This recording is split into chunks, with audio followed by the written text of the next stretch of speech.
Good evening Gaurav, Manoj. Good evening, कैसे हैं आप लोग? बताइए।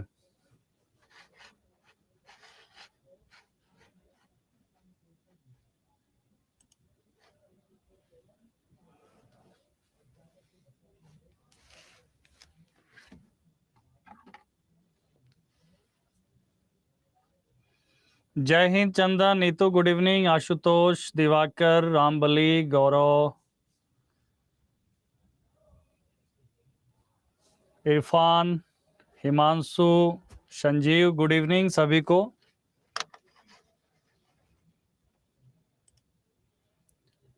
विजेता, राघवेंद्र, गुड इवनिंग।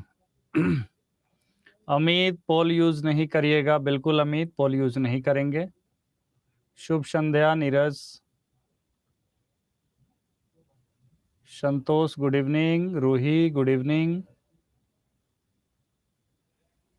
शेखर सुमन, नेहा, मुजाफिर अंसारी, आशीष, आज़ाद, सत्येंद्र, प्रणाम प्रणाम, नमस्कार। प्रकाश, विजेता, बिल्कुल आपका नाम लिया। गुड इवनिंग, शुभ संध्या। उमर, नीरज, सतीश, किसी का छूट जाए तो आप लोग माफ करिएगा। पूजा, दिनेश,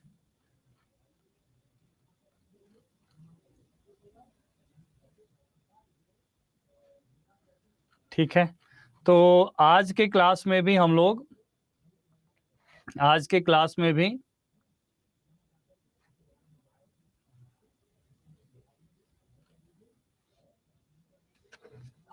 क्वेश्चन आज करेंगे। और क्वेश्चन के माध्यम से आपको पता है कि बहुत सारा क्वेश्चन है, क्योंकि सिलेबस जब बहुत बड़ा है तो उसमें किसी भी चैप्टर को अगर हम लोग थोड़ा सा फास्ट कर रहे हैं या किसी टॉपिक को, तो क्वेश्चन की प्रैक्टिस हमें ज़्यादा से ज़्यादा करना है। ठीक है। और आज सॉफ्टवेयर इंजीनियरिंग स्टार्ट नहीं करूंगा, 2 क्लास हमने सोचा है। हालांकि स्टडी प्लान में ऐसा कोई चैप्टर लगाया नहीं था, लेकिन जो चैप्टर को देखा, मतलब एग्जाम को देखने पे या जो चीज़ें निकल करके आ रही हैं सामने, या जो एनालिसिस है, ठीक है, एनालिसिस के सारे रिपोर्ट के मुताबिक देखिए, जो लोग पाइथन को लेकर के चिंतित हैं, भैया पाइथन बिल्कुल कराया जाएगा। प्रोग्रामिंग लैंग्वेज के लिए हमने कॉन्सेप्ट को जो है एक साथ रखा है, डेटा स्ट्रक्चर एंड प्रोग्रामिंग। ठीक है। तो डेटा स्ट्रक्चर में चाहे स्टैक हो, क्यू, लिंक लिस्ट, वो सब चीज़ हम लोग, उसके सबके टाइप, फंक्शन, वो सब हम लोग पढ़ेंगे। डेटा स्ट्रक्चर से ही हमारा, आपको पता है कि एल्गोरिदम्स और सारे कॉन्सेप्ट जो यहाँ से शुरू होंगे, और प्रोग्रामिंग, इसके लिए हम एक सेक्शन रखा है। लेकिन आपको मैं बता दूं, एग्जाम में जो इसका जो पोर्शन होगा, ये आपका, अगर सब कुछ ठीक रहा तो उसका वेटेज जो है, आप कह सकते हैं कि 15% के आसपास रहेगा। ठीक है, ज्यादा नहीं रहेगा, ये भी ध्यान रखिएगा आप लोग। ओके। तो आप में से देखिए, कई लोग ऐसे हैं जो इतना ज्यादा, मतलब है ना, मतलब थोड़ा सा उग्र हो जाते हैं कई मायनों में। मैंने देखा हूं मैं कई कई बार। क्योंकि आपको पता है कि ये जो बैच है, ये सिंगल फेस बैच स्टार्ट हुआ है। हमने बैच को स्टार्ट किया था, और प्रतिदिन मैं और फैकल्टीज से भी मिलता हूं और उनको बताता हूं कि क्या करना है, किस तरीके से करना है। तो थोड़ा सा तो बिलीव आपको करना ही पड़ेगा ना। आप कहिएगा कि सर ये करा दीजिए, मतलब और भी फैकल्टीज लोग हमसे बात करते हैं, वो करा दीजिए। तो उनको जो बताया गया उसी अनुसार चल रहे हैं। और आप लोग थोड़ा रिवीजन पे, और आप लोग उसी चीज को थोड़ा रिवाइज करिए, क्योंकि रिवीजन के बिना आप जो है एग्जाम में जाकर के अच्छा नहीं कर पाएंगे। आज आप करेंगे, ठीक है। मृदुल कुमार जी, बिलीव करते करते 1 महीना बीत गया, तो क्या दिक्कत हो गया मृदुल कुमार जी? कोई समस्या है, बताइए। क्या चाहते हैं, 1 महीने में आप गेट क्वालिफाई कर जाएंगे? आप बताइए। आप समझिए कि आपकी एग्जाम ओरिएंटेड चीजें चल रही है, आप समझिए। दूसरी चीज ये है कि आप जो समझ रहे हैं ना, ये 8 और 10 15 सब्जेक्ट जो है, कॉम्बिनेशन है, आप इस पे भी थोड़ा ध्यान दीजिए। इस पे भी इस पे भी थोड़ा ध्यान दीजिए। और आप जैसे बहुत लोग हैं इसमें।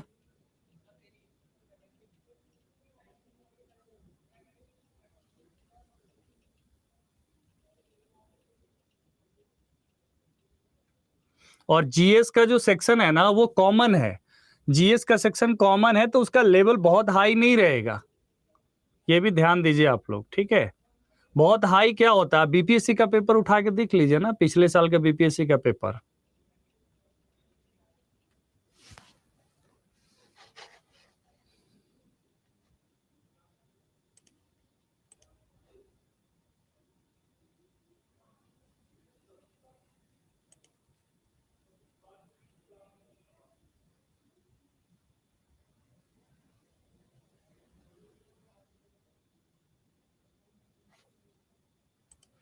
ठीक है, मैं कोशिश करता हूं समझाने का, लेकिन अब कुछ लोग नहीं समझते तो कोई दिक्कत ही नहीं है, ठीक है। आउटपुट निकालना, प्रोग्रामिंग लैंग्वेज, भैया आपको इंजीनियर की बहाली नहीं हो रही है बिहार में, और इंजीनियर की बहाली होती तो आपको समय भी दिया जाता, ये 1-2 महीने में आपसे एग्जाम नहीं लिया जाता, समझिए इस बात को।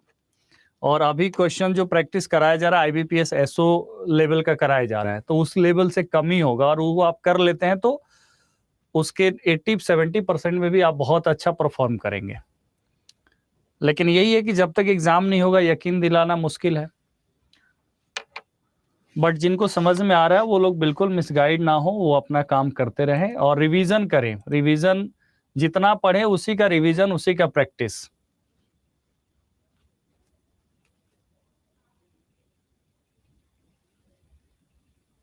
ओके,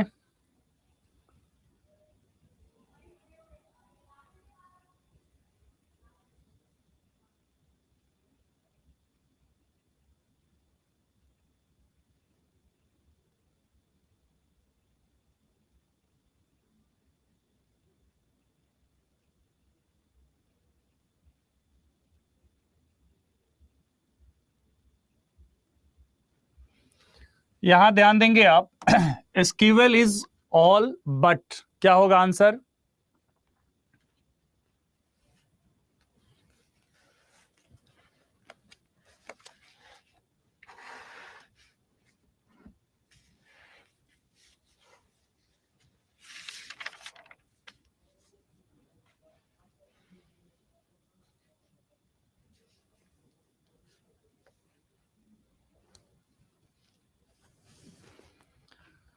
देखिए यहां पे पहला स्टेटमेंट क्या है, एसक्यूएल इज ऑल बट, मतलब यहां पर आपसे पूछा गया है कि इनमें से कौन नहीं कर सकता, और ये ओरिजिनल क्वेश्चन उठाया गया है प्रीवियस ईयर पेपर से, और ये 2015 का क्वेश्चन पूछा हुआ है स्पेशलिस्ट ऑफिसर में, और ये हेल्प करेगा, आप लोग यकीन करिए बहुत ज्यादा हेल्प करेगा। ऐसे क्वेश्चंस में से क्वेश्चंस रिपीट होने के भी चांसेस रहते हैं। SQL is an ANSI standard computer language. ANSI क्या होता है? American national standard institute. ANSI का फुल फॉर्म क्या होता है, जिसको पता है लिखिए। अमेरिकन नेशनल स्टैंडर्ड इंस्टीट्यूट को कहते हैं ANSI। जिसको नहीं पता होगा वो लोग अच्छे से ध्यान देंगे, जिनको पता होगा उनको छोड़िए, ठीक है। क्वेश्चन के कई डायरेक्शंस हैं एग्जाम के, ठीक है। अब यहां पर आप देखेंगे SQL allow you to access a database. SQL is an ANSI standard computer language. SQL allow you to access a database. SQL allows you to execute queries against the database. ठीक है। SQL does not allow you to update records in a database. ये गलत statement है। SQL तो allow करता है ना, records को आप अपडेट कर सकते हैं। तो SQL is all but, मतलब all but इनमें से क्या नहीं है, ठीक है। इनमें से क्या नहीं है, तो यहां पर SQL does not allow you to update records in a database, तो SQL अलाउ होगा, डज नॉट अलाउ, ठीक है। यहां पर ये गलत स्टेटमेंट है, सो ऑप्शन क्या हो जाएगा? ऑप्शन डी इज राइट होगा। Clear? Option D is right. अब देखिए यहां पे हो सकता है कि लैंग्वेज को लेकर के, स्टेटमेंट को लेकर के अगर मैं आपसे बताऊं तो most of the questions language words को अंडरस्टैंड करने से ही आपको समझ में आएगा, चाहे वो नेटवर्क के क्वेश्चन हो, डेटाबेस के क्वेश्चन हो, लैंग्वेज समझ में नहीं आएगा तो क्वेश्चन गलत हो जाएगा, ठीक है। तो यहां पर आप समझिए कि स्कीवल इज ऑल, मतलब ये सब स्कीवल है, बट क्या नहीं है, स्कीवल डज नॉट अलाउ लिखा हुआ है ना, तो SQL allow you to update records. तो यहां पर ये आंसर हो जाएगा ऑप्शन डी। नेक्स्ट क्वेश्चन है, what is not true about commit and roll back.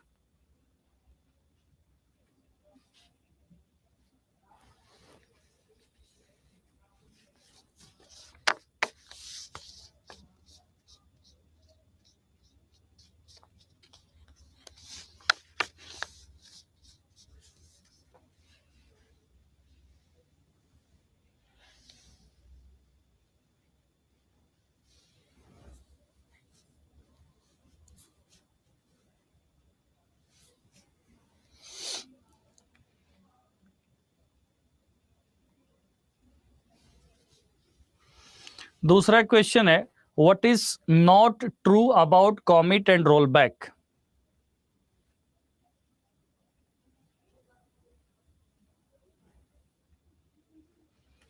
Option ये है, interact with areas such as transaction control and locking. Not true पूछा गया है, तो ये तो ट्रू है, क्योंकि कॉमिट एंड रोल बैक क्या है, ट्रांजेक्शन कंट्रोल लैंग्वेज है, मतलब टीसीएल के कमांड्स हैं कॉमिट एंड रोल बैक। ठीक है, सत्येंद्र कुमार सर बीपीएससी जैसा ऑप्शंस दीजिए ना। कैसा होता है बीपीएससी का ऑप्शन? ऑप्शन बी क्या है, commit alone can not make data permanent. Commit alone can not make data permanent, ये गलत स्टेटमेंट है। Commit alone can make data permanent, option B वैसे यहां पर सही जवाब हो जाएगा। ठीक है, ऑप्शन बी क्या होगा, राइट होगा। Not true about, not true, this is not true, this is wrong. ठीक है, तो यही हमें चुनना है, commit alone can not make data permanent, ये रॉन्ग स्टेटमेंट दिया हुआ है। कॉमिट स्पेशल, ठीक है,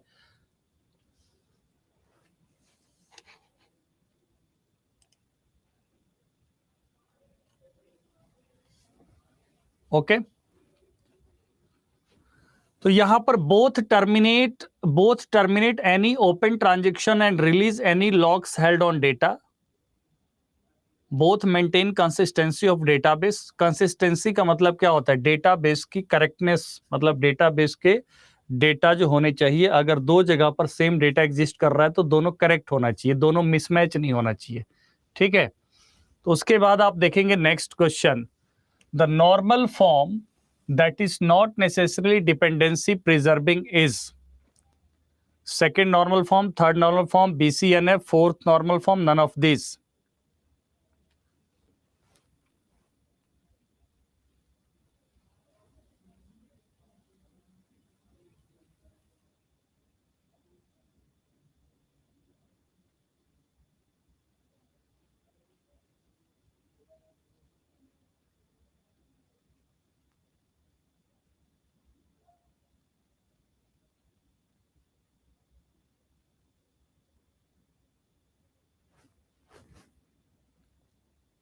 ओके, यहां पर आप देखेंगे आपसे पूछा गया है कि normal form that is not necessarily dependency preserving is, तो डिपेंडेंसी प्रिजर्विंग यहां पर क्या होगा, सेकेंड नॉर्मल फॉर्म।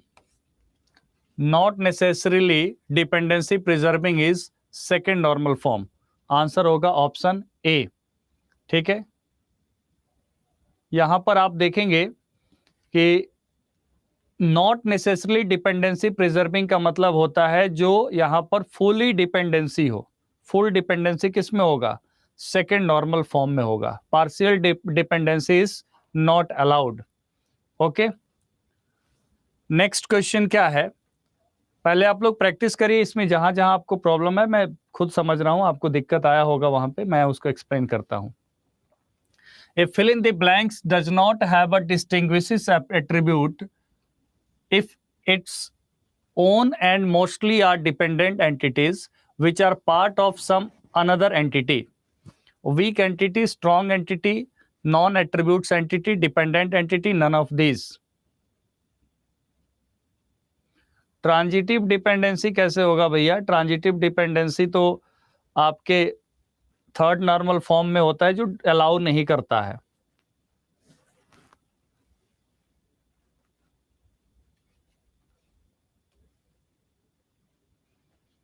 आंसर होगा does not have a distinguishing attribute of its own, उसको हम कहेंगे वीक एंटिटी। क्या कहेंगे?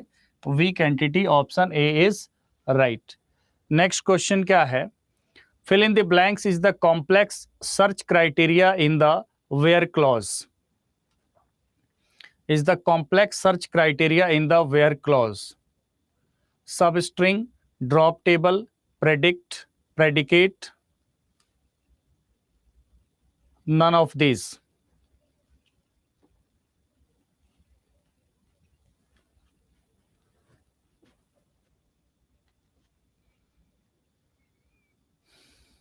देखिए यहां पे थोड़ा सा समझिए इस क्वेश्चन को। आपसे पूछा गया है कि जब भी हम वेयर क्लॉज यूज करते हैं तो वेयर क्लॉज के बाद हम क्या करते हैं? कोई कंडीशन पुट करते हैं। तो कंडीशन हम कहां पे पुट करते हैं? स्टेटमेंट के स्टार्टिंग में पुट करते हैं या लास्ट में पुट करते हैं? बताइए। स्टेटमेंट के स्टार्टिंग में, स्टेटमेंट के लास्ट में? लास्ट में पुट करते हैं ना। तो स्टार्टिंग में पुट करते हैं तो यहां पर स्टेटमेंट के लास्ट वाले पार्ट को प्रेडिकेट कहा जाता है। ठीक है, लास्ट वाले पार्ट को क्या कहा जाता है? प्रेडिकेट। प्रिडिक्ट का मतलब होता है कि भविष्यवाणी कर रहे हैं हम, ठीक है, अनुमान लगा रहे हैं। ठीक है, तो यहां पर ध्यान दीजिएगा, प्रेडिकेट और प्रिडिक्ट में डिफरेंस है। प्रिडिक्ट का मतलब हो गया हम कुछ अनुमान लगा रहे हैं, ठीक है, कुछ एंटिसिपेशन कर रहे हैं। और प्रेडिकेट का मतलब हो गया कि लास्ट में जो हम क्राइटेरिया देते हैं ना किसी स्टेटमेंट के, उसको हम कहते हैं प्रेडिकेट। और इंग्लिश में भी इसका यूज होता है सब्जेक्ट और प्रेडिकेट, आप जानते ही हैं। ठीक है, सब्जेक्ट एंड प्रेडिकेट। ओके, तो यहां पर predicate is the complex search criteria in the where clause. हम लिखते हैं ना कि सेलेक्ट स्टार फ्रॉम या select name from employee where ID equal to this this this, या जो कुछ भी कोई क्राइटेरिया देते हैं तो। ठीक है, तो यहां पे आंसर क्या होगा? डी।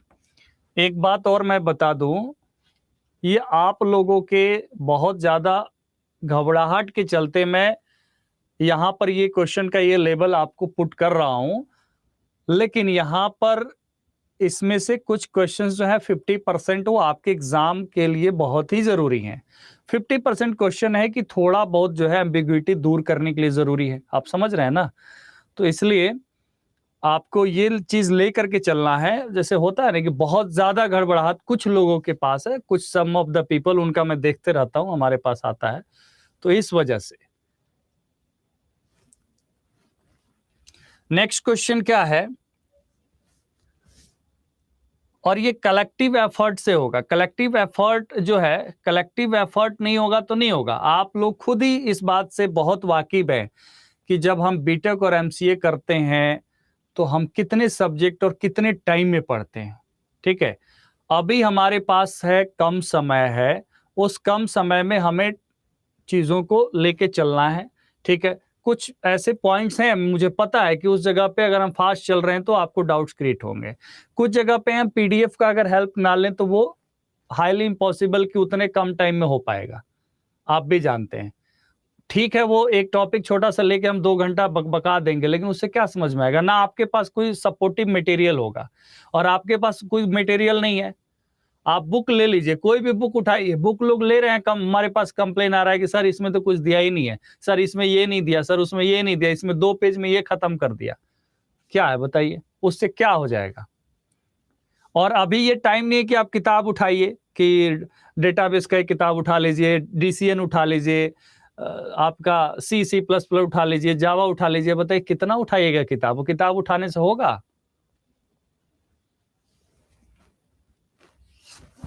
और सभी लोग 2015, 14, 13 पास आउट है, कोई यहाँ नहीं है जो 2020 पास आउट है। और जो 2020, 21 पास आउट होगा वो स्टेट कहां से पास किया होगा?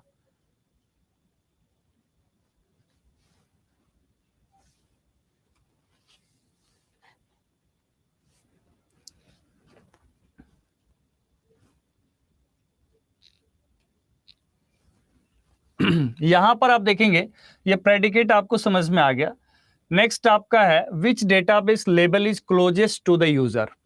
यूजर से क्लोजेस्ट लेबल पे कौन होता है, जैसे जहां पर यूजर इंटरेक्ट करता है, ठीक है।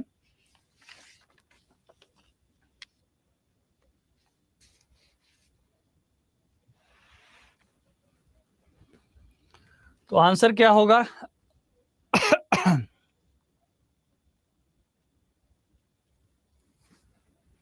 ऑब्वियस सी बात है, एक्सटर्नल होगा। तो एक्सटर्नल लेवल को हम क्या कहते हैं? एक्सटर्नल लेवल को व्यू लेवल कहते हैं। व्यू लेवल कहते हैं, इसका मतलब यूजर यहां पर इंटरेक्ट होता है और उसको, यूजर को ये नहीं पता कि डेटा एक्चुअली किस तरीके से ऑर्गेनाइज हो रहा है, डेटा कहां पर स्टोर हो रहा है, ये सब उसको नहीं पता। तो एक्सटर्नल लेवल, और आपको पता है कॉन्सेप्चुअल लेवल और फिजिकल लेवल, ये क्या होता है? स्कीमा होता है। ये है क्या? Schema. Schema is nothing but structure of the database, मतलब जिसे हम कहते हैं लॉजिकल रिप्रेजेंटेशन ऑफ डेटा। इसको हम क्या कहते हैं? Logical representation of data in database. Database के अंदर logical representation of the data को हम क्या कहेंगे? इसको हम कहेंगे स्कीमा। अब यहां पर कोई सवाल पूछा, सर फिजिकल क्यों नहीं होगा? फिजिकल तो होता है कि इंटरनल लेवल होता है। फिजिकल क्या होता है? इंटरनल लेवल होता है। इंटरनल लेवल, जैसे आपसे मैं पूछूंगा आपने आज फेसबुक पर फोटो अपडेट किया है, आज तो किया ही होगा चंद्रयान के परीक्षण के बाद, तो फेसबुक पर आपने अपडेट किया या स्टेटस लगाया, ये डेटा कहां पर सेव होगा? आप बता सकते हैं कहां पर सेव हुआ है? आपको पता है? आपसे मैं पूछूं, ये डेटा कैलिफोर्निया में सेव हुआ है कि इंडिया में डेटा स्टोर हुआ है? डेटा कहां स्टोर हुआ है? Do you people have any idea? No idea ना, बिकॉज मतलब एक कॉन्सेप्ट के हिसाब से तो आपको पता है कि किसी क्लाउड पे सेव हुआ है। क्लाउड होता है एक रिमोट प्लेस पे कोई storage area, high storage area को हम क्लाउड कहते हैं, ठीक है। But actually a user does not concern about कि इन विच डेटा और स्टोरेज मीडियम। आप ये नहीं कह सकते ना कि इसमें हार्ड डिस्क यूज हुआ है, एसएसडी यूज हुआ है, क्या यूज हुआ है। तो ये होता है इंटरनल लेवल, ठीक है। तो इंटरनल लेवल क्या हुआ? इंटरनल लेवल मतलब उसको हम फिजिकल लेवल कहते हैं, ठीक है। और लॉजिकल लेवल, यहां पर डेटाबेस एडमिनिस्ट्रेटर काम करता है। इस लेवल पर कौन काम करता है? डीबीए काम करता है। डेटाबेस एडमिनिस्ट्रेटर इसके लिए होता है कि डेटा को अनऑथोराइज्ड एक्सेस से बचाए। ओनली ऑथोराइज्ड एप्लीकेशन और user can access that data. तो यहां पर हो गया डेटाबेस एडमिनिस्ट्रेटर, ठीक है। अब एक्सटर्नल लेवल जो व्यू लेवल है और डेटाबेस एडमिनिस्ट्रेटर के बीच में जो लेवल काम करता है वो लॉजिकल लेवल काम करता है। क्या काम करता है? बीच में लॉजिकल लेवल। लॉजिकल लेवल को हम क्या कहते हैं? Conceptual level. क्या कहते हैं? लॉजिकल लेवल को ही हम कहते हैं कॉन्सेप्चुअल लेवल। कॉन्सेप्चुअल लेवल का मतलब हुआ कि यहां पर डेटा जो है, डेटा वो टेबल के फॉर्म में, रिलेशन के फॉर्म में, आरडीबीएमएस के फॉर्म में मेंटेन हो रहा है, ठीक है। तो यहां पर आपका काम कर रहा है आरडीबीएमएस। बेसिकली आरडीबीएमएस में यहां पर सीधा हम बात करेंगे, डेटा जो है आपका रिलेशन, ठीक है, रिलेशन के फॉर्म में, टेबल के फॉर्म में। तो यहां पर टेबल रिलेशन, यहां पर कौन काम कर रहा है? डेटाबेस डिजाइनर काम कर रहा है। डेटाबेस डिजाइनर काम कर रहा है, ठीक है। और database designer are nothing but, अगर हम बात करें यहां पे, तो इस लेवल पर आपको देखिए एक्सटर्नल और व्यू लेवल पर कौन काम कर रहा है? जो फ्रंट एंड का डिजाइनर है या एप्लीकेशन प्रोग्रामर, यहां पर कौन काम कर रहा है? एप्लीकेशन प्रोग्रामर काम कर रहा है। एप्लीकेशन जो डेवलपर है, डेवलपर वो काम कर रहा है एक्सटर्नल व्यू लेवल पे।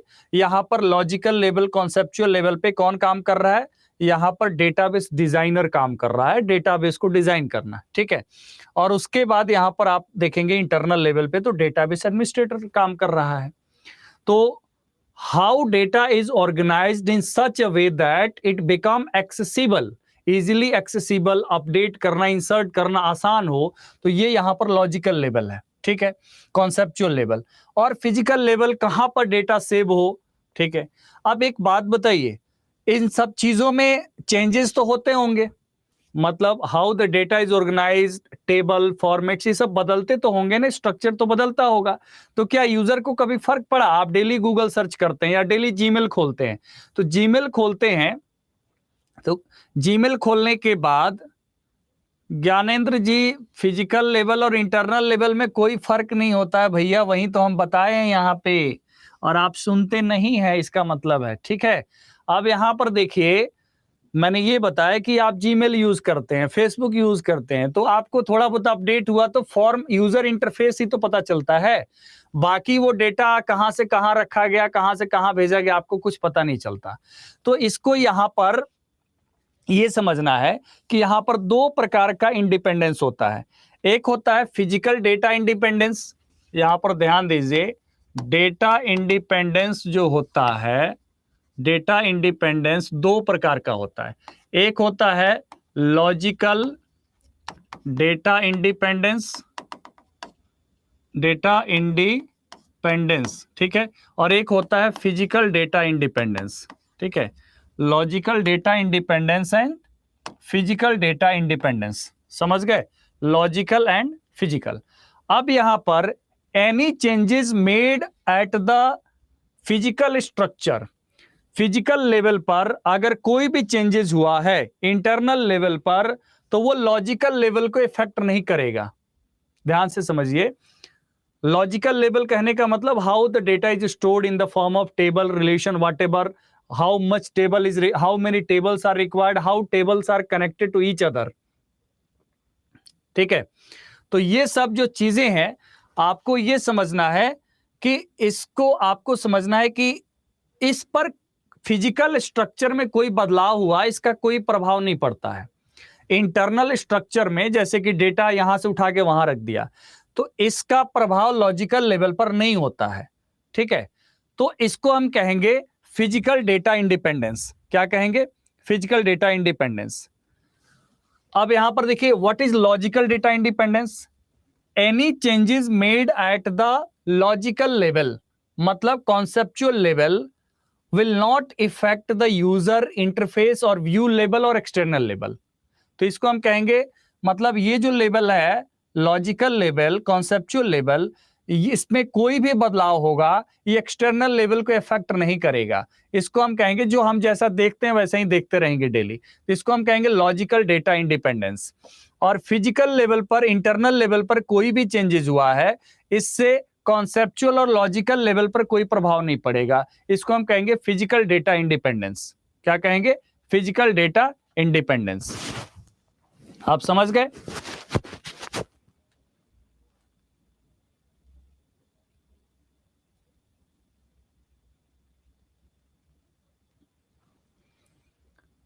नेक्स्ट है, which are two ways in which entities can participate in a relationship.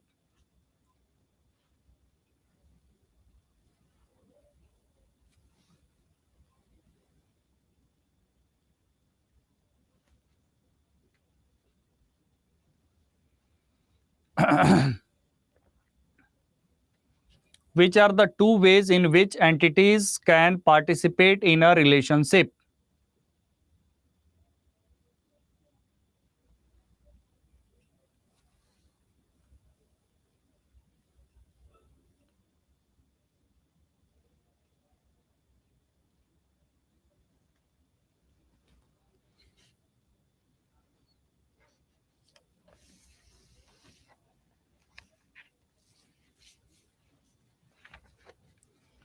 देखिए, एक बात समझिए यहां पे, एंटिटीज के बीच जो रिलेशनशिप होता है, ठीक है, एंटिटी रिलेशनशिप हम कहते हैं ना, तो एंटिटी रिलेशनशिप में which are the two ways in which entities can participate in relationship, या तो एंटिटीज जो होगा उनमें टोटल जो होगा, मतलब या तो टोटल रिलेशनशिप होगा या पार्शियल रिलेशनशिप होगा, टोटल रिलेशनशिप जैसे हम कहते हैं ना कि टोटल डिपेंडेंसी होगा या पार्शियल होगा, तो आंसर यहां पर होगा option B, total and partial. Next question है a database schema, a database schema includes the following information except, a database schema includes the following information except interface for user to interact, format for storage representation, integrity parameters such as physically authorization and backup policies, characteristic of data items such as entities and attributes, none of these।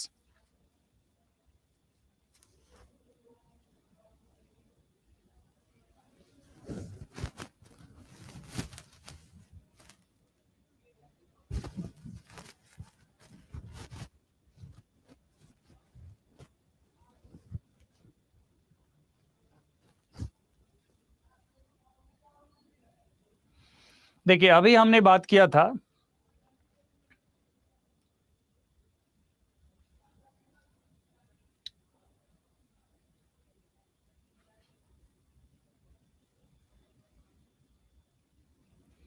देखिए अभी हमने बात किया कि database schema include the following information except. Database schema में क्या होता है, अगर हम बात करें,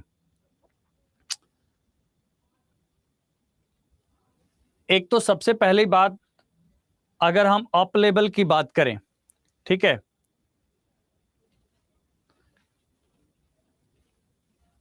फॉर्मेट फॉर स्टोरेज रिप्रेजेंटेशन, ठीक है, फॉर्मेट फॉर स्टोरेज रिप्रेजेंटेशन का मतलब क्या होता है, इसका मतलब होता है आपका लॉजिकल लेवल, ठीक है। यहां पर इंटीग्रिटी पैरामीटर्स, यहां पर physically authorisation and all these things, characteristic of data item such as entities and attributes, तो ये सब होता है डेटाबेस के स्कीमा का मतलब क्या, टेबल के अंदर, ठीक है। बट यहां पर interface for user to interact ये जो होता है ये एक सेपरेट पार्ट हो जाता है, ये पार्ट हो जाता है डेटाबेस का, और interface for the user to interact तो ये क्या हो गया, ये आपके डेटाबेस स्कीमा मतलब टेबल का से संबंधित इंफॉर्मेशन नहीं है। तो ऑप्शन ए क्या हो जाएगा, इज राइट। समझ में आया कि नहीं आया? देखिए इंटरफेस तो अलग डिजाइन होता है, डेटाबेस स्कीमा मतलब डेटाबेस टेबल की बात हो रही है। जब ये स्कीमा आए तो schema is considered as the relation. तो रिलेशन में क्या क्या हो सकता है, रिलेशन में relation format for storage representation मतलब क्रिएट टेबल, टेबल नेम और ऑल दैट, ठीक है। नेक्स्ट है which of the following is not true.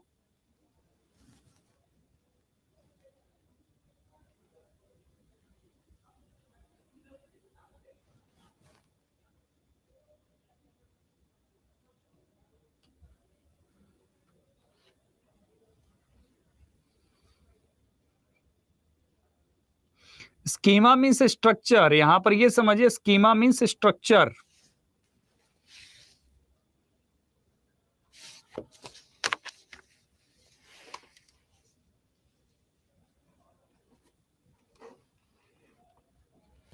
Which of the following is not true, थोड़ा समय दे के आंसर करिएगा ना तो समझ में भी आएगा, निकलेगा भी। कोई ट्रेन तो छूट नहीं रहा है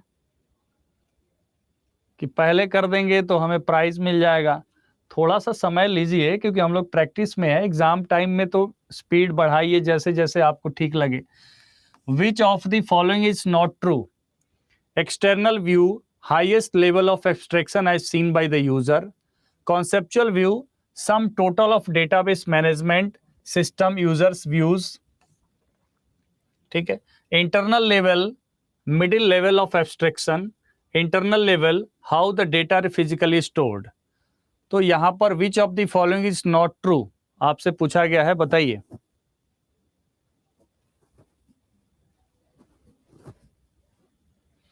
यहां पर आप देखेंगे इंटरनल लेवल जो है ये लोएस्ट लेवल है। इंटरनल लेवल क्या है, लोएस्ट लेवल है, मिडिल लेवल ऑफ एब्स्ट्रैक्शन नहीं है। मिडिल लेवल ऑफ एब्स्ट्रैक्शन क्या है, लॉजिकल व्यू है या लॉजिकल लेवल है। यहां पर आंसर हो जाएगा option C, option C. Next question है which of the following is true about where clause? बताइए, which of the following is true about where clause? Where clause के संबंध में इनमें कौन सा सही है पूछा गया है।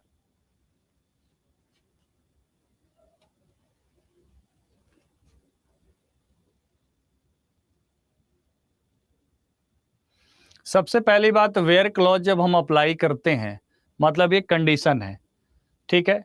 जब ये कंडीशन है तो इसको हम जब अप्लाई करते हैं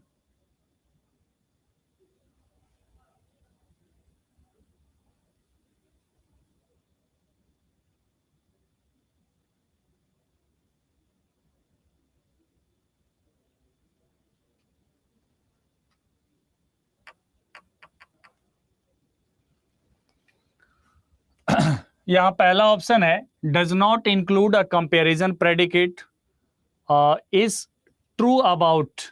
तो डज नॉट इंक्लूड तो ये गलत है ना, हमें सही चुनना है। No restriction on the number of row rows, ठीक है। No restriction on the number of rows होगा यहाँ पे, ये ROL यहाँ गलत आ गया, ठीक है। केवल रोज होगा, ठीक है। No restriction on the number of rows, okay. Eliminates all rows from the result set where the comparison predicate does not evaluate to true. The where clause is applied after the group by clause. None of these. तो where clause is applied by group by clause ये भी गलत है, ठीक है। यहां पर no restriction on number of rows, where clause जो है आपसे पूछा गया है ट्रू अबाउट वेयर क्लॉज, ठीक है। No restriction on the number of rows, यहां पर eliminates all rows from the result set where the comparison predicate does not evaluate to true.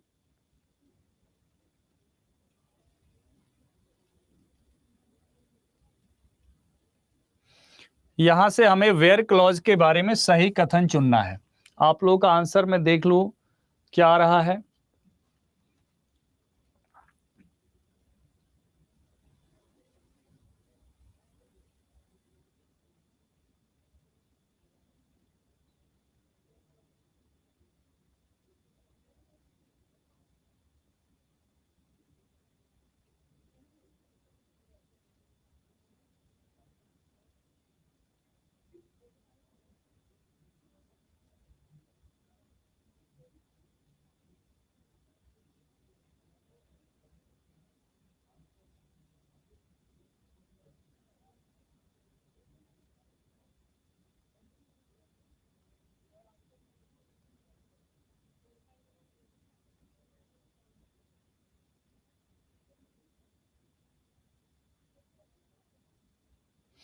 यहां पर देखेंगे इसमें no restrictions on the number of rows, true about where clause जो है इसमें कोई रेस्ट्रिक्शन नहीं होगा नंबर ऑफ रोज में, number of no restriction on the number of rows, eliminates all rows from the result set where the comparison predicate does not evaluate to true.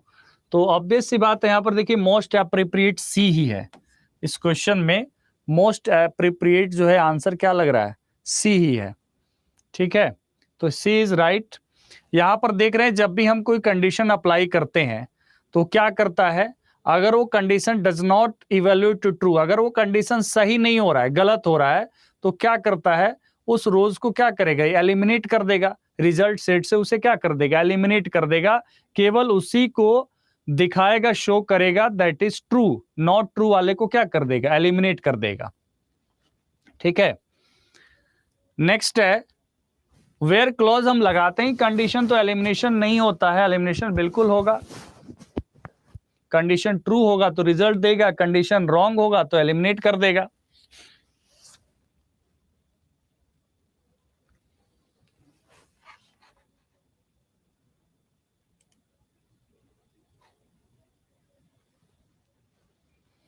अब यहां पर देखिए the having clause, having clause में आपको पढ़ाया नहीं हूं लेकिन बता देता हूं, ठीक है।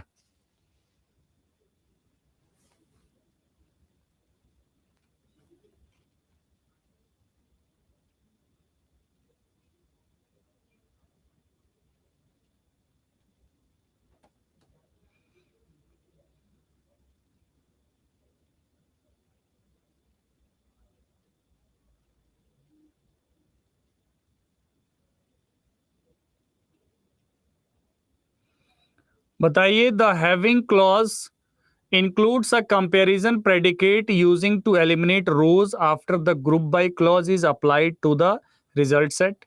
It act on the results of the group by clause. Having aggregate functions can be used in the clause predicate. All of the above, none of these.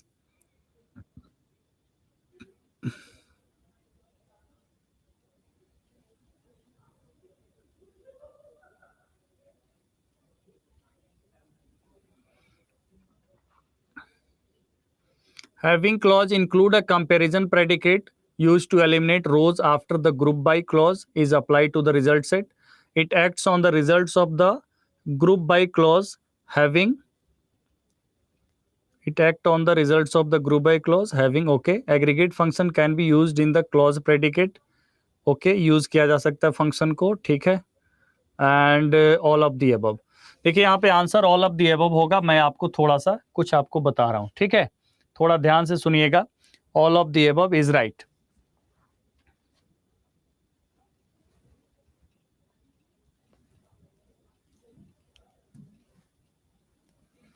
एक क्वेश्चन है सिंपल कि एक क्वेरी लिखना है. मान लीजिए राइट अ क्वेरी, ठीक है. आपको एक क्वेरी लिखना है. Write a query to display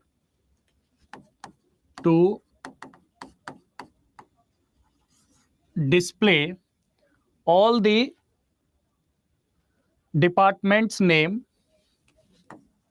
all the department name where employee is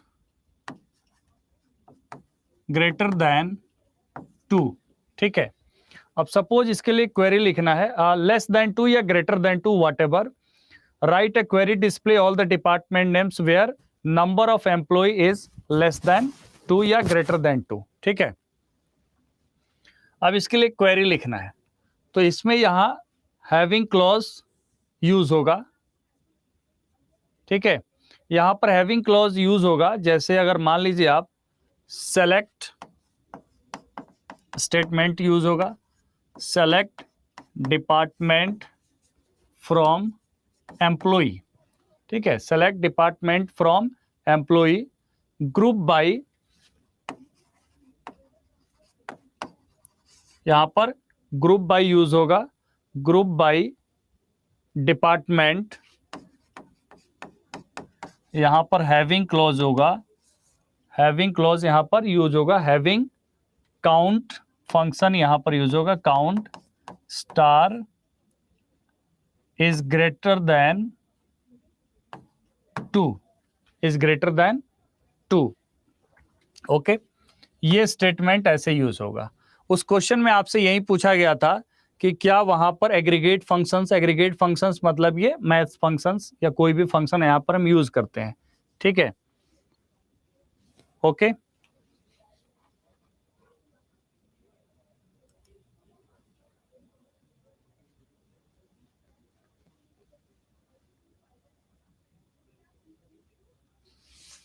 तो इस तरीके से हम कमांड यहां पर लिखेंगे उसके लिए, ठीक है.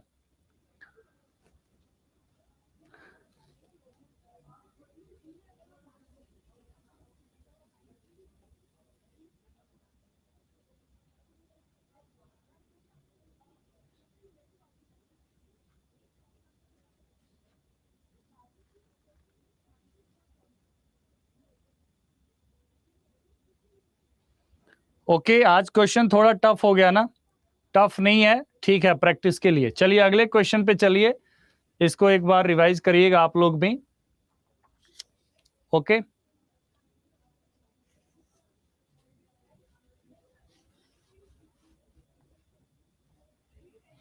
यहां देखिए, what are the functions of DCL.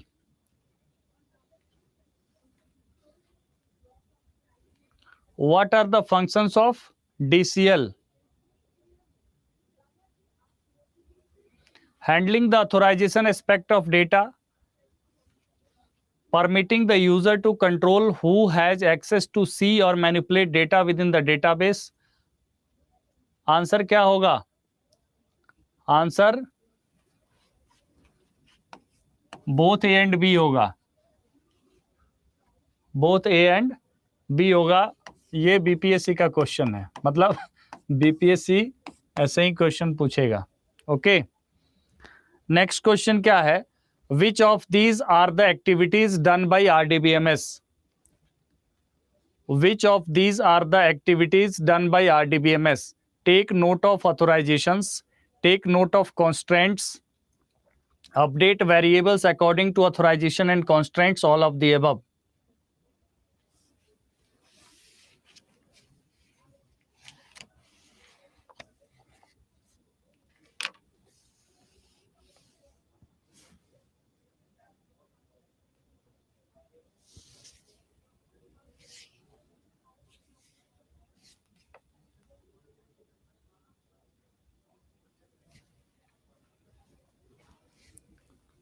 आप मुझे बताइए,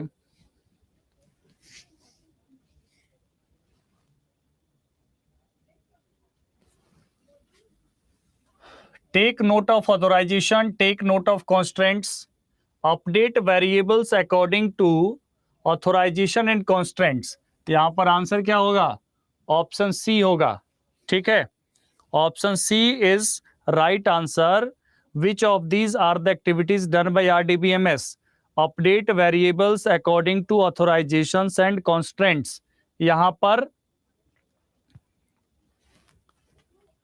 नेक्स्ट क्वेश्चन है, which of the following are the properties of entities? Which of the following are the properties of entities? Groups, table, attributes, switch boards, none of this. बताइए।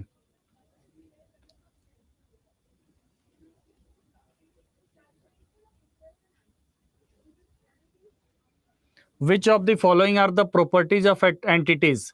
Entities के properties क्या होते हैं? Entities के properties जो होते हैं वो एट्रीब्यूट्स होते हैं और कुछ नहीं होता है। एंटिटीज मतलब properties which define an entity is known as attribute. उसको हम क्या कहेंगे? एट्रीब्यूट कहेंगे। ठीक है, नेक्स्ट क्वेश्चन है, fill in the blanks is preferred method for enforcing data integrity. Which of the following is preferred method for enforcing data integrity? Constraint, stored procedure, triggers, cursors, none of these. Data integrity के लिए हम क्या apply करते हैं? हम rule apply करते हैं, और रूल अप्लाई करते हैं तो रूल को क्या कहा जाता है? रूल को कॉन्स्ट्रेंट कहा जाता है। रूल को क्या कहा जाता है? कॉन्स्ट्रेंट कहा जाता है। Option A is right. Okay, next question है, a DBMS responds to commands given by. A DBMS respond to commands given by general purpose application programs, custom developed application programs, users, all of the above, none of this. क्या होगा answer?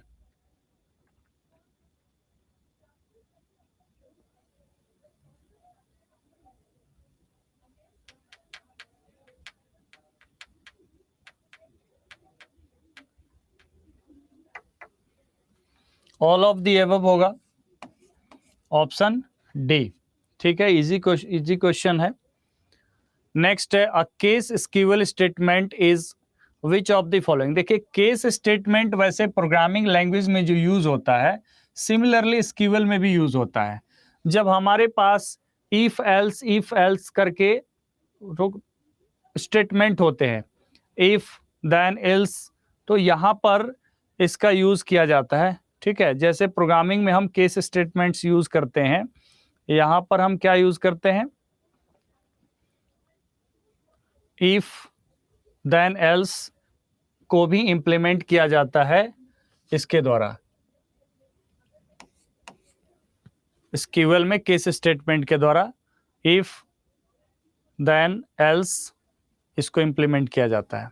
ठीक है, if else के लिए। तो यहां पर आप देखेंगे,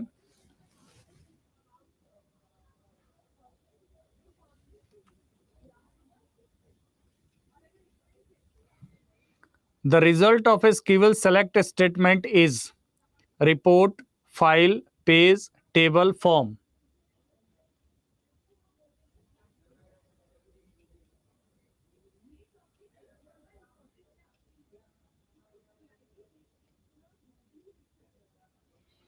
जब SQL का हम सेलेक्ट स्टेटमेंट यूज करेंगे तो हमारे सामने क्या आता है? हमारे सामने टेबल आता है, ना कि रिपोर्ट, फाइल, पेज, फॉर्म। ठीक है, हमारे सामने क्या आता है? टेबल। नेक्स्ट क्वेश्चन है, which of the following is used to create and delete views and relations with in tables? Which of the following is used to create and delete views and relations with in tables? क्या होगा answer, बताइए। Which of the following is used to create and delete views and relations within tables?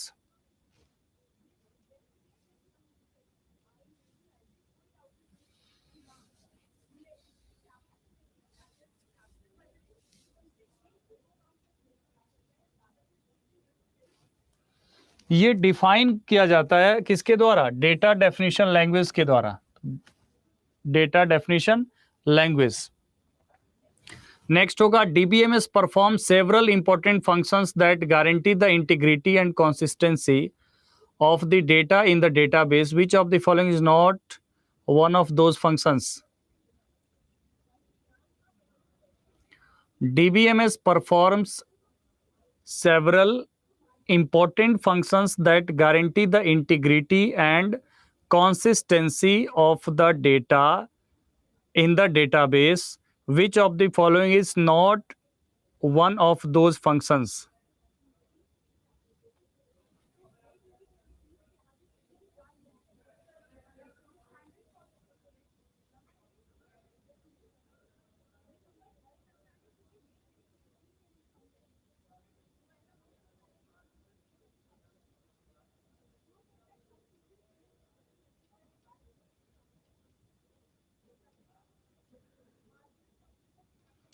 Data report, बिल्कुल सही जवाब दे रहे हैं आप लोग।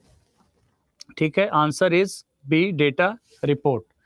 नेक्स्ट क्वेश्चन है, which of the following are 5 built in functions provided by SQL?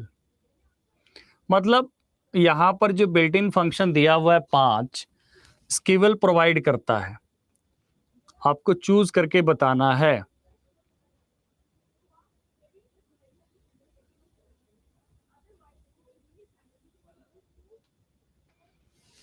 यहाँ नेम दिया हुआ है, यहाँ भी यहाँ नेम दिया हुआ है, मल्टीप्लिकेशन दिया हुआ है। ठीक है, ये नहीं होता है। यहाँ पर क्या होता है? काउंट, सम, एवरेज, मैक्स और मिनिमम। तो आंसर क्या हो जाएगा? Option A is right. ठीक है, option A is right. Next question है, which of the following is true regarding common gateway interface? हालांकि ये जो है आपका एक पूरे ओवरऑल एप्लीकेशन के संदर्भ में क्वेश्चन है, नॉट ओनली द डेटाबेस, एक पूरे एप्लीकेशन प्रोग्राम के संदर्भ में क्वेश्चन है, खासकर वेब एप्लीकेशन की बात है। तो इसका आंसर क्या होगा? Which of the following is true regarding common gateway interface?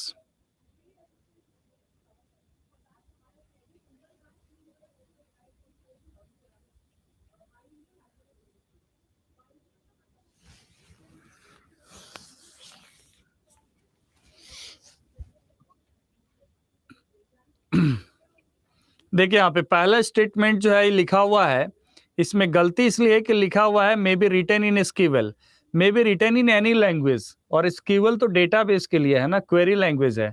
ये और लैंग्वेजेस में एक तरह एक्चुअली हम वेब एप्लीकेशन यहाँ पर डिजाइन करते हैं। ठीक है, a small program that execute within other application and is stored on the server. Small program that execute within other application and is stored on the client. Small program that execute within other application and is stored on the client. ये जो common gateway interface है, ये एक interface है that accept and return data that may be written in any languages that produces executable file. Option E. ठीक है, option E क्या हो जाएगा? बिल्कुल सही जवाब। कितने लोगों का सही जवाब है? अब यहाँ पर एक बात बताइए मुझे, कॉमन गेटवे इंटरफेस इज एक सिंपल, जो हम लोग क्या करते हैं, किसी भी वेब एप्लीकेशन को एक्सेस करते हैं, हम क्या करते हैं? रिक्वेस्ट करते हैं। ठीक है, और हमारे रिक्वेस्ट के आधार पर सर्वर रिस्पॉन्ड करता है। तो एक इंटरफेस होता है, उसी इंटरफेस को हम क्या कहते हैं? CGI कहते हैं। ये दो दो चीज जो है बड़ा एग्जाम में पूछा जाता है, एक सीजीआई और दूसरा API. API application programming interface है और सीजीआई कॉमन गेटवे इंटरफेस है। जैसे यूजर इंटरेक्ट कर रहा है सर्वर से, रिक्वेस्ट कर रहा है, उधर से रिस्पॉन्स आ रहा है, इसका मतलब हम क्या कर रहे हैं कि इंटरफेस जो रिक्वेस्ट को एक्सेप्ट कर रहा है और रिटर्न कर रहा है डेटा को। ठीक है, तो यहां पर आप देखेंगे एपीआई क्या होता है।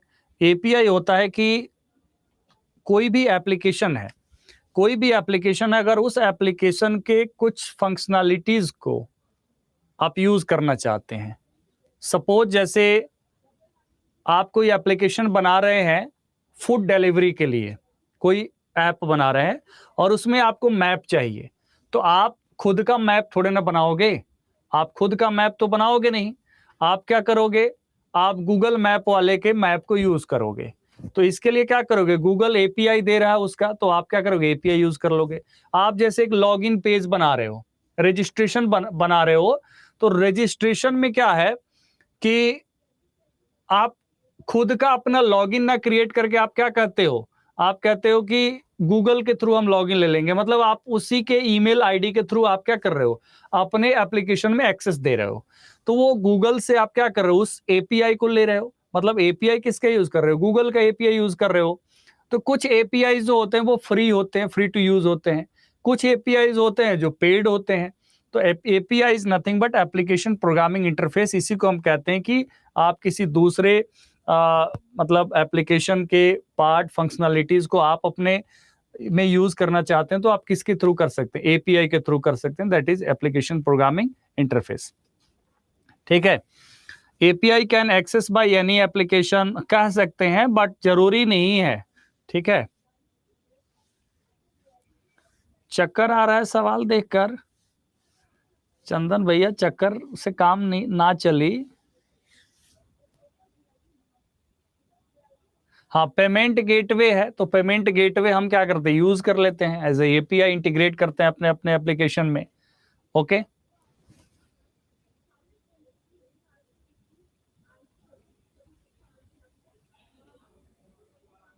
यहां से एसओ मिटा दे रहा हूं मैं, एसओ देख के दिक्कत है तो इसको मिटा देता हूं, क्या दिक्कत है। ये क्वेश्चन कराया हुआ है, अगर आप लोग को याद हो तो। ठीक है,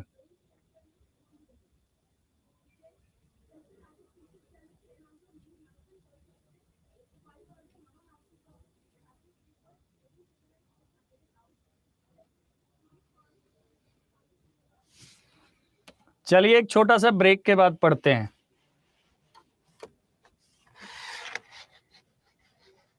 तब तक के लिए कमेंट बॉक्स ऑफ कर देते हैं, नहीं तो आप लोग कमेंट में लगे रहिएगा।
आ जाइए सभी लोग।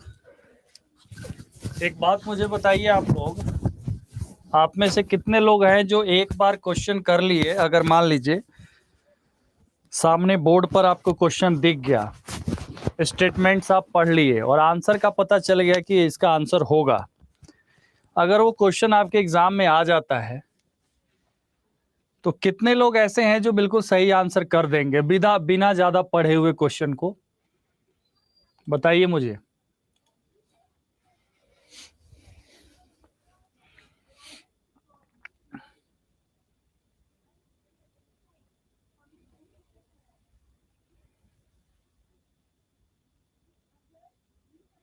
ओके, तो एक बात ध्यान रखिए, अगर आपको जो क्वेश्चन डे 1 से और लास्ट डे तक कराया जाएगा, ठीक है, डे 1 से डे लास्ट तक जो क्वेश्चन का प्रैक्टिस कराया जाएगा, अगर मान लीजिए उसमें से आपके ऐसे क्वेश्चन आ जाए जैसे कि करीब करीब 30-35 क्वेश्चन ऐसे आ जाए जो सीधा सीधा उसी में से हो, ऐसे मतलब दिख जाए कि एकदम क्वेश्चन जो है ये क्वेश्चन हम फैमिलियर है, तो आंसर हो जाएगा, मतलब एक बार करने के बाद। तो अगर इस लेवल का आप अपना माइंड एडजस्ट कर ले तो कंप्यूटर साइंस के एमसीक्यूज की जहां तक हम बात करें, आप थोड़ा ध्यान से समझिएगा। अगर आप प्रीवियस स्पेशलिस्ट ऑफिसर के सारे क्वेश्चन प्रैक्टिस हो जाएं, 2012-13 से 12 से शुरू ही हुआ था आईबीपीएस वाला जो आईएसओ का पेपर है, 2012-13, ठीक है, और इस साल मतलब पिछले साल तक, ठीक है, ये तो देखिए गारंटी नहीं है, लेकिन मैं आपको बता रहा हूं क्योंकि मैंने बहुत सारा क्वेश्चन ऑब्जर्व किया और डेली कर ही रहा हूं, ठीक है। ऐसा नहीं कि आपके सामने लाके कुछ भी क्वेश्चन तो नहीं रखा गया ना, उसके लिए समय देना पड़ता होगा। तो वहां पर क्या होता है ना कि बहुत सारा क्वेश्चन रिपीटेड भी होता है, बहुत सारा क्वेश्चन जो है रिपीटेड है। आईबीपीएस जैसे पेपर में, एसओ के जैसे पेपर में, या आप डी ट्रिपल एसबी के पेपर में बहुत सारा क्वेश्चन रिपीट है, जैसे मैंने देखा तो वो क्वेश्चन दोबारा आया है और मैंने उसको मार्क किया हुआ है जैसे क्वेश्चन बैंक्स में कि ये रिपीटेड है, वो मैं नहीं कराया। तो आप लोग कमांड करते जाइए, मतलब देखिए परिश्रम का फल जो होता है ना मीठा ही होता है, ऐसा नहीं होता है कि बस फालतू में टाइम पास होता है।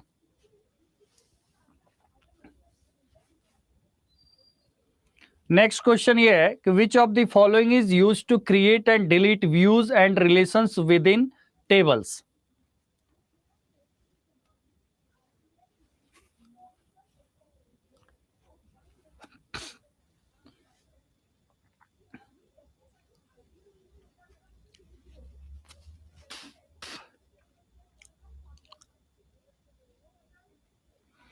Which of the following is used to create and delete views and relations within the tables?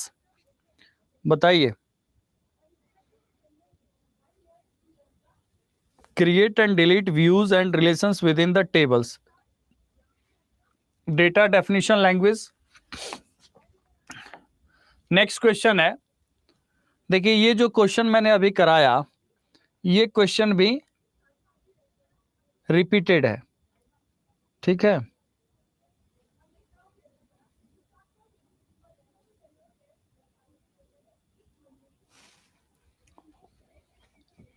Okay, next question है which of the following is true in case और स्क्यूएल स्टेट, मतलब case in SQL statement. ये जो question है ये 2017 में भी पूछा गया था और ये same question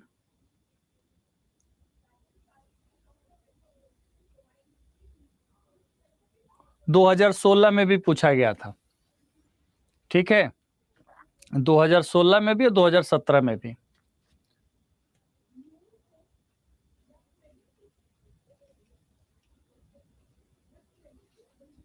case SQL statement to wed establish and if then else statement, यहां पर क्या हो जाएगा? ऑप्शन बी हो जाएगा इसका सही जवाब, ठीक है, option B. Okay, next question ये है कि which one is a DCL command, data control language का कमांड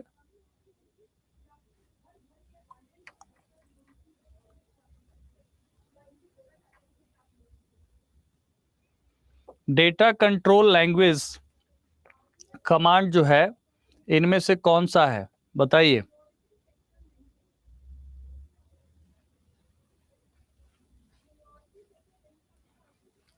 ग्रांट एंड रिवोक है, कौन सा है, ग्रांट एंड रिवोक, ठीक है, तो ऑप्शन ए इज राइट। देखिए इस टाइप का एक क्वेश्चन जो है आने की पॉसिबिलिटी है। ओके, नेक्स्ट क्वेश्चन है the collection of information stored in a database at a particular moment is, the collection of information stored in a database at a particular moment is, ये question कल भी आया था, किसी set में आया था ना।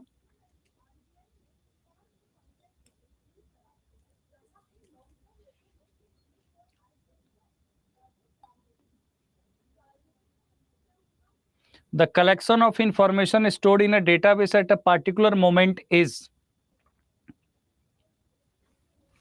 instance, option D, instance, ठीक है, answer is option D. Next question है the logical schema,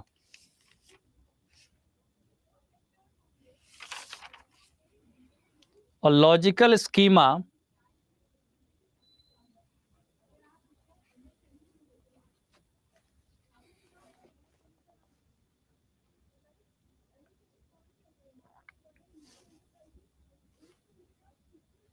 describes how data is actually stored on disk in the entire database is a standard way of organizing information into accessible parts. It is a primary key, none of the above. अब इस question में आप मुझे बताइए, इस question में कुछ लोगों ने ये आंसर किया है how the data is actually stored on disk. ये जो होता है जब stored in storage medium disk की बात होता है, दिस इज इंटरनल स्ट्रक्चर, ये क्या है, इंटरनल लेवल है, तो लॉजिकल स्कीमा नहीं होगा, समझ रहे हैं ना। यहाँ पर इंटायर डेटाबेस की बात हो रही है तो इंटायर डेटाबेस नहीं होगा। Standard way of organising information into the accessible parts मतलब क्या, डेटाबेस टेबल रिलेशन, जहां से डेटा एक्सेसिबल हो रहा है कैसे ऑर्गेनाइज करेंगे इन the form of relation table, defining the structure of the table, तो ये क्या है आपका ऑर्गेनाइजिंग इंफॉर्मेशन, ये आपका लॉजिकल स्कीमा है जहां पर डिजाइनर काम करता है। क्या काम करता है, डिजाइनर काम करता है, डेटाबेस डिजाइनर। नेक्स्ट है fill in the blanks clause is an additional filter that is applied to the result. Clause is an additional filter that is applied to a result. Additional filter apply कैसे होता है बताइए। उसके लिए additional filter के लिए हमने एक स्टेटमेंट लिखा था कि department where number of employees greater than 2, तो हमने क्या किया था, हमने वहां पर क्या यूज किया था, हैविंग क्लॉज यूज किया था ना एडिशनल फिल्टर के लिए, क्या यूज किया था, हैविंग क्लॉज यूज होता है एडिशनल फिल्टर के लिए। Option D is right. Okay, next question क्या है, विच one is a TCL command, which one is a data control language command?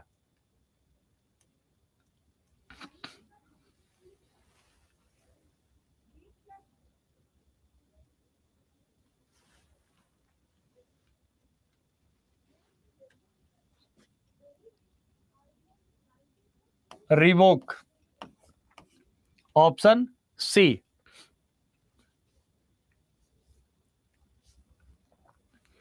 Next, the collection of information stored in a database at a particular moment is called as,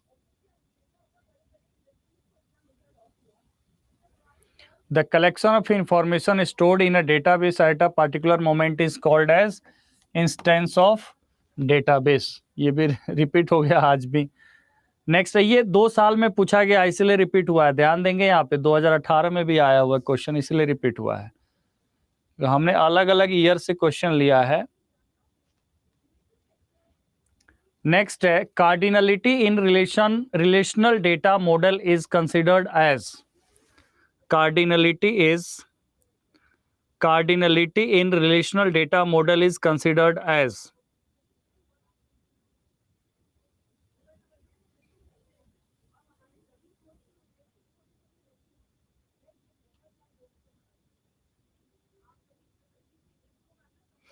देखिए, वैसे cardinality होता है total number of रोज, और total number of columns जो होता है उसको degree कहते हैं। तो रोज में क्या करते हैं, हम वैल्यू को स्टोर करते हैं। तो वैल्यू, तो हम टोटल नंबर ऑफ रोज को टोटल नंबर ऑफ वैल्यूज कह सकते हैं। क्या कह सकते हैं? टोटल नंबर ऑफ वैल्यूज कह सकते हैं कि नहीं कह सकते, बताइए। टोटल नंबर ऑफ वैल्यूज होगा ऑप्शन ए। ठीक है, ऑप्शन ए इज राइट।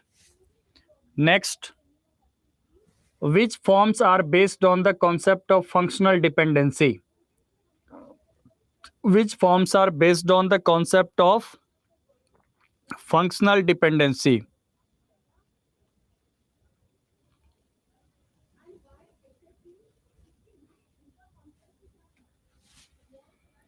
देखिए, अगर बात यहां पर हो फर्स्ट नॉर्मल फॉर्म की, तो एक बात याद रखना है, फर्स्ट नॉर्मल फॉर्म में field does not permit multi value. ठीक है, यहां देखिए फर्स्ट नॉर्मल फॉर्म, थोड़ा सा मतलब प्रयास कर रहा हूं आपको थोड़ा और इजी करके बताया जाए। फर्स्ट नॉर्मल फॉर्म में जैसे फील्ड जो होता है, intersection of row and column, आपको पता है डेटाबेस में फील्ड तो आपको पता ही है। ठीक है, फील्ड यहां पर डज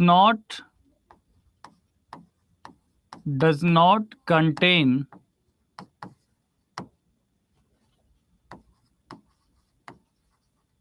मल्टीपल वैल्यूज। ठीक है, each field contain a single value. ठीक है, ध्यान दीजिएगा थोड़ा सा, पहले इस पे तो ध्यान दीजिए भैया। आम खिलाया जाता है तो लीची पे ध्यान चला जाता है। पहले जो सामने है उसको देखिए, मैं समझ रहा हूं आप लोग कहाँ पे क्या कहिएगा वो मुझे पता है, उसको मैं कराऊंगा। ज्वाइन के बारे में आप लोग लिख रहे हैं ना, वो बिल्कुल ज्वाइन एक्सप्लेन करेंगे। ठीक है, यहां देखिए, field does not contain multiple value, इसको याद रखिए कि each field contain, there should be one value in each field. ठीक है, there is one value in each field, मतलब एक कुर्सी पे एक आदमी बैठेगा। ठीक है, दो आदमी को उप मुख्यमंत्री नहीं बनाया जाएगा, आप समझ गए। उप मुख्यमंत्री मतलब एक ही आदमी बनेगा, दो नहीं बनेगा, जैसे पिछले बार हुआ था ना, दो आदमी को नहीं बनाया जाएगा उप मुख्यमंत्री। Single one value in each field, ये होना चाहिए। तब हम क्या कहेंगे, there should be only one value in each field. तो यहां पर हम क्या कहेंगे, multi valued attribute not allowed. क्या कहेंगे, multi valued attribute does not allow. तो यहां पर हम कहेंगे फर्स्ट। ठीक है, मतलब each record must be distinct from the others. क्या कहेंगे, ये एक एटॉमिसिटी भी होता है। तो यहां पर आप ये देखिए कि each record must be distinct, मतलब दो रिकॉर्ड्स अलग अलग होने चाहिए, मैच मिलना नहीं चाहिए। Every records is a unique. ठीक है, आप समझ गए, मतलब ईच रिकॉर्ड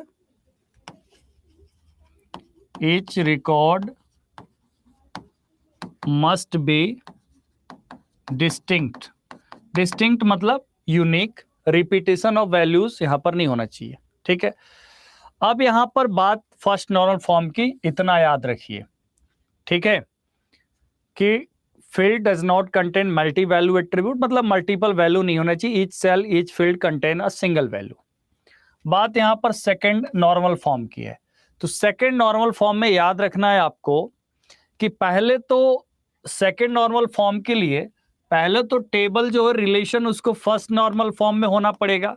तो फर्स्ट नॉर्मल फॉर्म में होगा, इसका मतलब each record is distinct, there sit no multiple value in any attribute, multiple value नहीं होगा यहाँ पे किसी भी फील्ड में, ठीक है। दूसरा यहाँ पर क्या अप्लाई होता है कंडीशन, दूसरा अप्लाई होता है कि it allow only fully functional dependency, ठीक है। यहां पर it allow fully functional dependency. Functional dependency क्या होता है, मान लीजिए यहां पर ए जो है आपका कोई एट्रीब्यूट है और बी कोई एट्रीब्यूट है और सी कोई एट्रीब्यूट है, ठीक है। तो अगर ए प्राइमरी की है या कैंडिडेट की है तो ए जो है यहां पर B should be dependent on A, ठीक है। तो यहां पर नॉन प्राइम की जो होगा ए पे डिपेंड होगा, ठीक है। और यहां पर ऐसा नहीं होगा कि C is also depend upon the A, ऐसा नहीं होगा, ठीक है।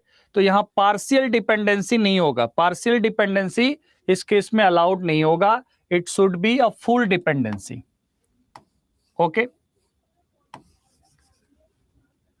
तो यहां पर याद रखना है फुली फंक्शनल डिपेंडेंसी यहां पर होता है, मतलब यहां पर it does not allow partial dependency, ठीक है।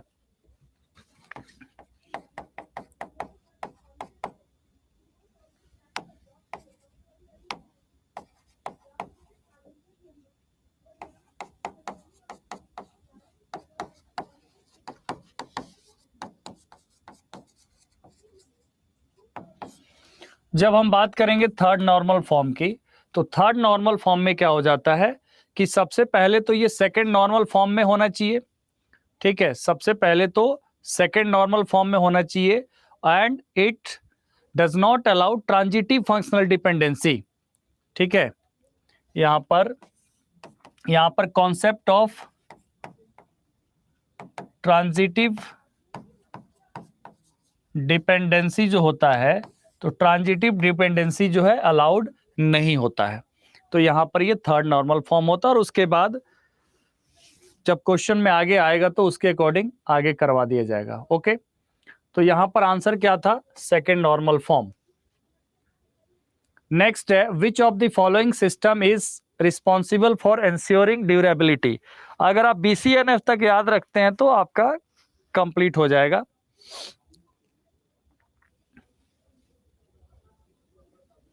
ट्रांजिटिव डिपेंडेंसी का मतलब होता है ना एज बी और सी, ये ट्रांजिटिव डिपेंडेंसी होता है।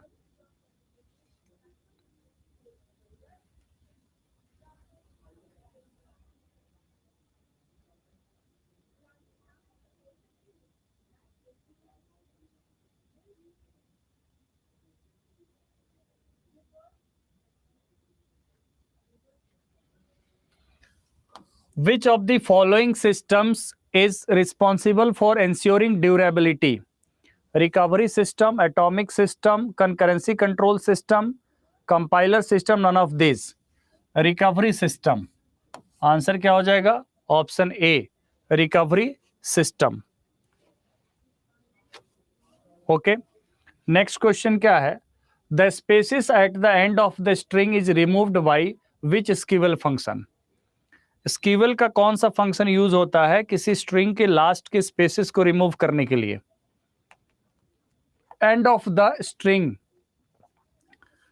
स्ट्रिंग के एंड में स्पेस को रिमूव करने के लिए फंक्शन यूज होता है, वो ट्रिम फंक्शन यूज होता है, इसको याद रखिएगा, ट्रिम फंक्शन यूज होता है, ठीक है। नेक्स्ट है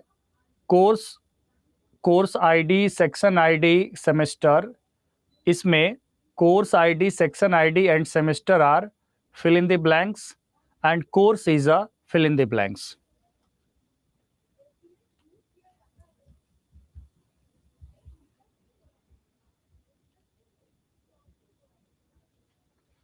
तो ये सब क्या है, कोर्स का एट्रीब्यूट है, ठीक है। तो यहां पर पूछा गया है कि ये सब एट्रीब्यूट होगा और कोर्स क्या होगा, रिलेशन होगा। आंसर क्या हो जाएगा, option B.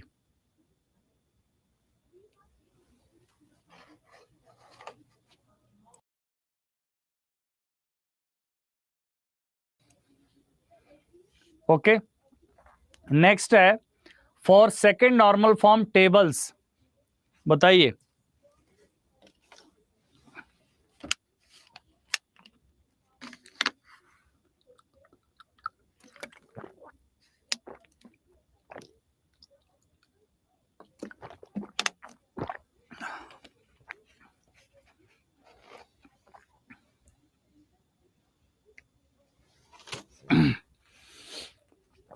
For second normal form tables have a composite key, eliminate all hidden dependencies, eliminate all possibility of insertion abnormality, all non-key fields depend on primary key। यहाँ पर देखिए क्या करता है, ये डिपेंडेंसीज को एलिमिनेट करता है, हिडन डिपेंडेंसीज को क्या करता है, मतलब एलिमिनेट करता है। जैसे पार्शियल डिपेंडेंसीज जो होते हैं वो क्या हिडन डिपेंडेंसीज हुए, उनको एलिमिनेट करता है। Option B is right. ठीक है, all non key fields depend upon the primary key, जरूरी नहीं है, कैंडिडेट की पे भी हो सकता है। ठीक है,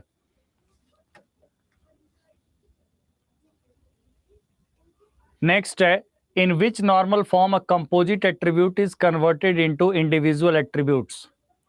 composite attribute is converted into individual attributes.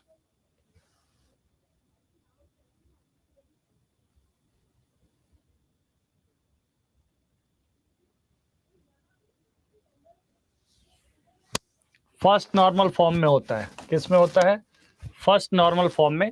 Multi valued attribute, इसी को तो हम कहेंगे कंपोजिट।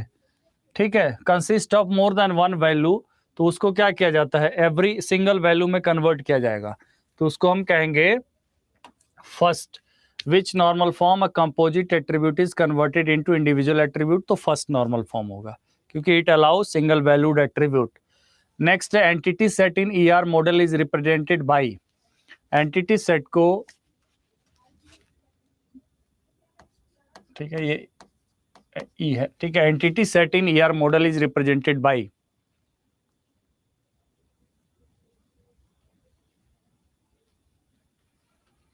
रेक्टेंगल से रिप्रेजेंट करते हैं, डायमंड रिलेशन है, ठीक है, ओवल मतलब एक्लिप्स हुए जो एट्रीब्यूट को, ठीक है,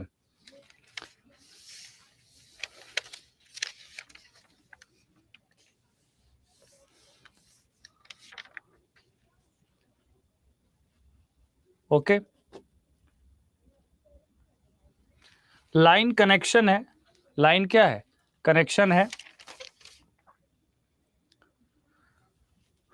ओवल लाइक जैसे एक्लिप्स है तो Oval is a attribute, Oval attribute को यहाँ पर रिप्रेजेंट करता है, डायमंड रिलेशन को रिप्रेजेंट करता है, लाइन कनेक्शन को रिप्रेजेंट करता है।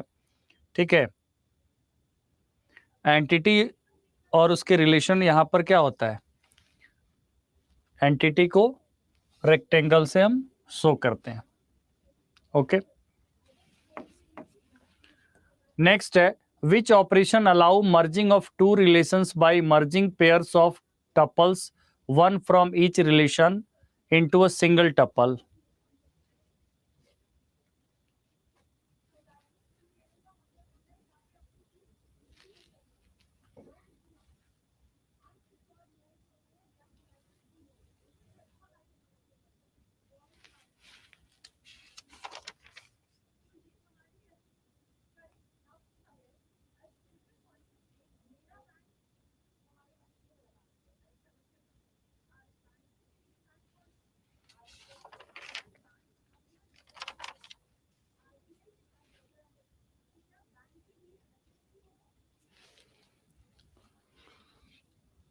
Which operation allow merging of two relations by merging pairs of tuples one from each relation into a single tuple?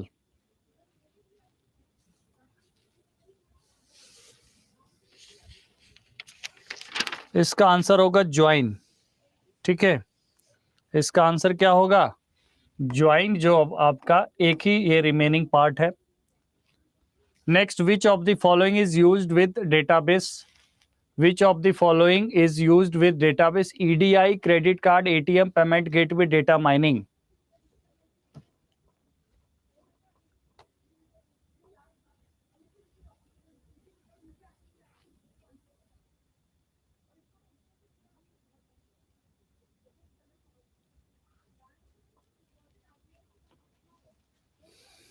Data mining, option A. Okay, next है to modify existing rows of the table statement is used. To modify existing rows of the table statement is used.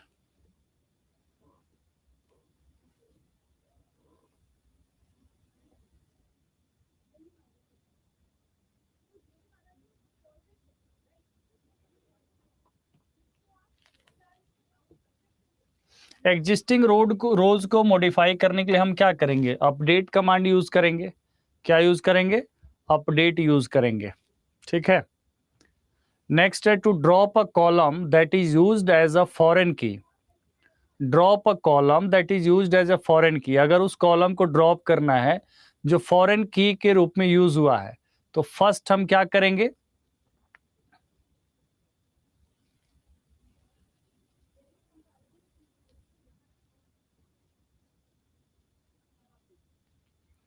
Option है drop the primary key, drop the table, drop the foreign key constraint, all of the above, none of this.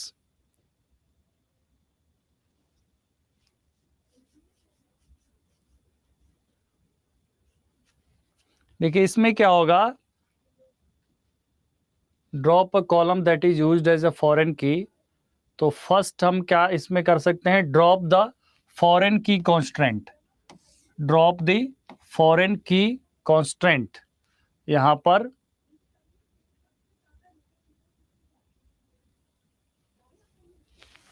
Drop the foreign key constraint. उसके बाद foreign की constant drop करने के बाद हम table drop करेंगे। ठीक है।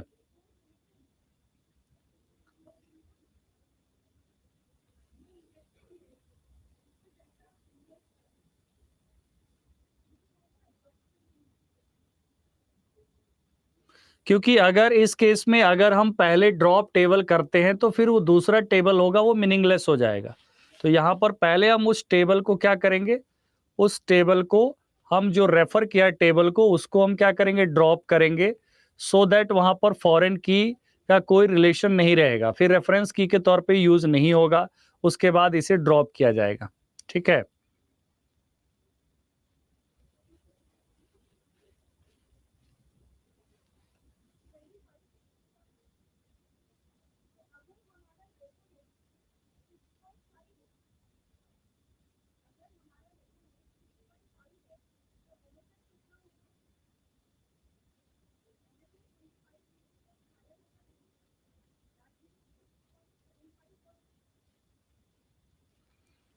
ओके,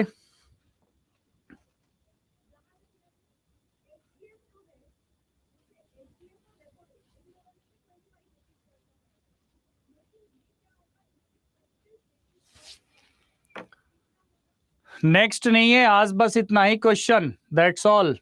ठीक है, ये इस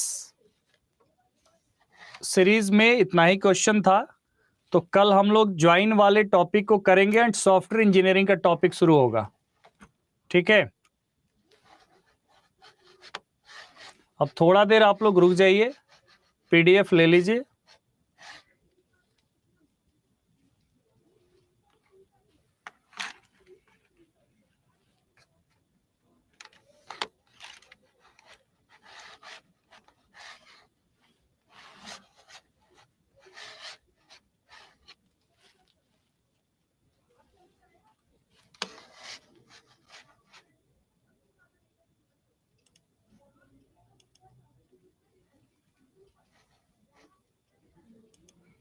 बस 1 मिनट वेट करिए आप लोग।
कल वाला पीडीएफ भी चाहिए,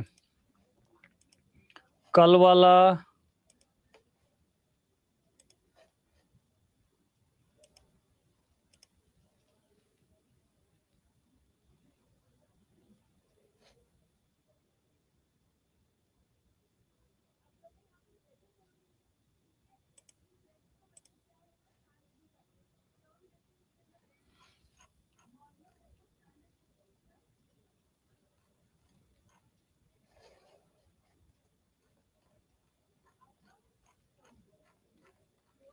नेहा, ये पहले से डिफाइंड था, ये ऐसा तो नहीं है कि पहले से डिफाइंड नहीं था। जो कुछ भी है वो पहले से डिफाइंड था। अगर कुछ ऐसा था तो बताइए। कभी हमने कहा हो कि नहीं 5 घंटे क्लास 10 घंटे चलेगी। रिक्वायरमेंट के अकॉर्डिंग सब चीज चलेगा, बट ऐसा नहीं है कि बस।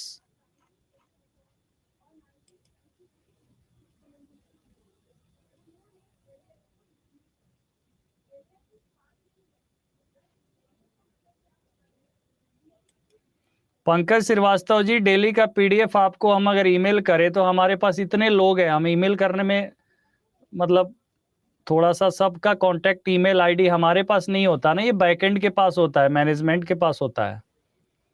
मेरे पास पर्सनली नहीं होता ना, मेरे पास एप्लीकेशन का एक्सेस है, एप्लीकेशन के थ्रू ही पीडीएफ जाते हैं और पीडीएफ आपको मैं डेली देता हूं। ऐसा कभी नहीं होता है कि क्लास के 2 घंटे बाद पीडीएफ जाता है, क्लास के साथ ही।